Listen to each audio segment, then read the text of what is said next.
Sir, Chatra में हुए air विमान हादसे के बाद जो है सर कंपनी पर क्या कुछ कार्रवाई की जा रही है? चतरा वाला बात करो आप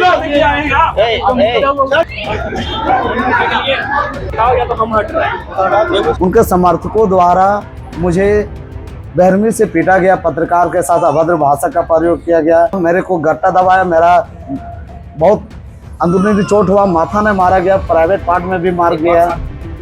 हजारीबाग 3 जिंदगियां खत्म, एक युवक 2 युवतियां। 5 दिन तक लापता रहने के बाद जब सच्चाई सामने आई तो पूरा इलाका सन्न रह गया।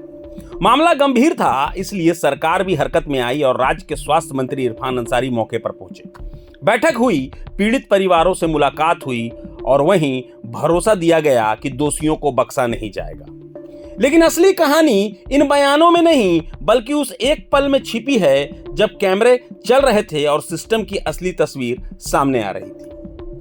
मंत्री मीडिया से बात कर रहे थे, माहौल संवेदनशील था, लेकिन लोकतंत्र में सवाल पूछना ही पत्रकार का काम है। तभी एक पत्रकार जिसका नाम आशीष साव बताया जा रहा है सवाल पूछता है चतरा विमान हादसे में कार्रवाई को लेकर।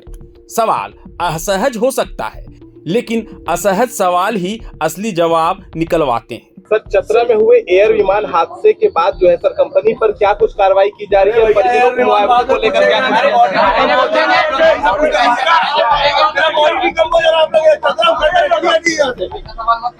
चतरा वाला बात करो आप लोग। बात करिए, आपके पत्रकार में से एक पत्रकार तरफ चोरी है, सर चोर हो। इरफान सर सुनिए, आप मुद्दा को भटकाया जा रही है। अरे हम भाई है, उसका भाई है, हम उसका भाई है, जो मारा उसका भाई है, यहाँ पर। लेकिन यहाँ सवाल ने जवाब नहीं बल्कि गुस्सा पैदा कर दिया। जो खुद को मृतक का परिजन बता रहा था आगे आया और सवाल पर आपत्ति जताई। कुछ ही सेकंड में माहौल बदल गया और बहस नहीं रही। फिर जो हुआ वो सिर्फ एक झड़प नहीं थी बल्कि एक खतरनाक संकेत था। पत्रकार पर हमला हुआ, धक्का मुक्की हुई, मारपीट हुई और ये सब मंत्री जी के सामने होता रहा। कैमरे रिकॉर्ड करते रहे, लोग देखते रहे, लेकिन सबसे अहम चीज जो नजर आई वो थी खामोशी। उस पल में सबसे ताकतवर आवाज किसकी होनी चाहिए थी, कानून की या सत्ता की मौजूदगी की? लेकिन वहां दोनों ही नजर नहीं आए। अब यहां तंज भी है और सवाल भी। अगर एक मंत्री की मौजूदगी में उनके सामने एक पत्रकार को पीटा जाता है और उस वक्त कोई ठोस हस्तक्षेप नहीं होता तो ये सिर्फ भीड़ का गुस्सा नहीं लगता, ये सिस्टम की कमजोरी जैसा दिखता है। एक पक्ष का ये कहना है कि हमला करने वाले मृतक के परिजन थे, गुस्से में थे, दर्द में थे। मान भी लिया जाए, लेकिन क्या गुस्सा कानून से ऊपर हो सकता है? अगर नहीं तो फिर उसी वक्त कार्रवाई क्यों नहीं दिखी?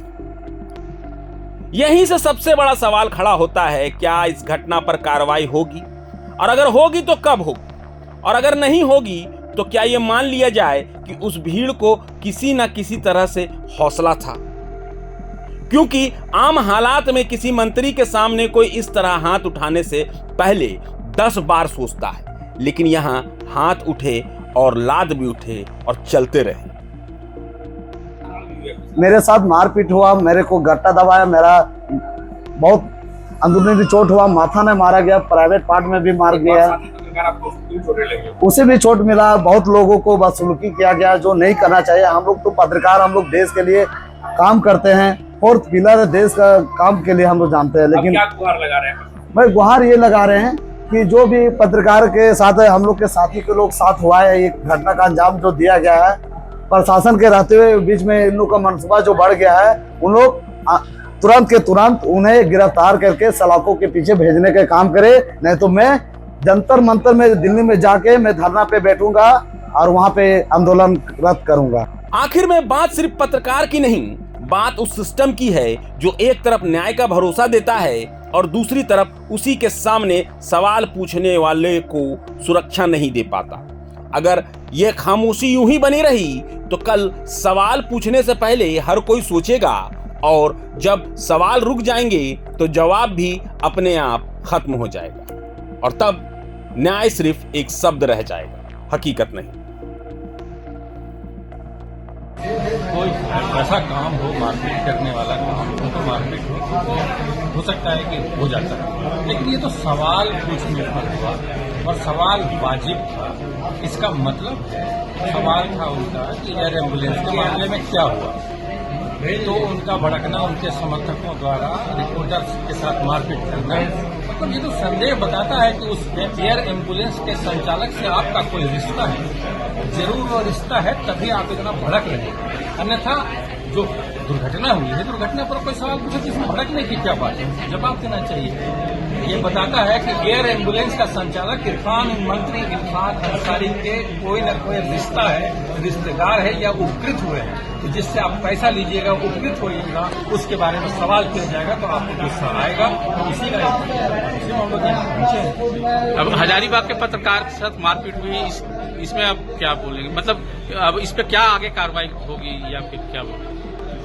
कार्यकर्ता अनियंत्रित है तो अब पत्रकार अपने साथ लाठी डंडा भी लेके चलेंगे, तभी उनका मुकाबला कर सकते हैं। जैसे मैं तो अपने पॉकेट में हमेशा चाकू रखता हूँ, जो वैध है, जो पुलिस के में वैध है कि इतना बड़ा आप चाकू रख सकते हैं, तो वो मैं रखता हूँ।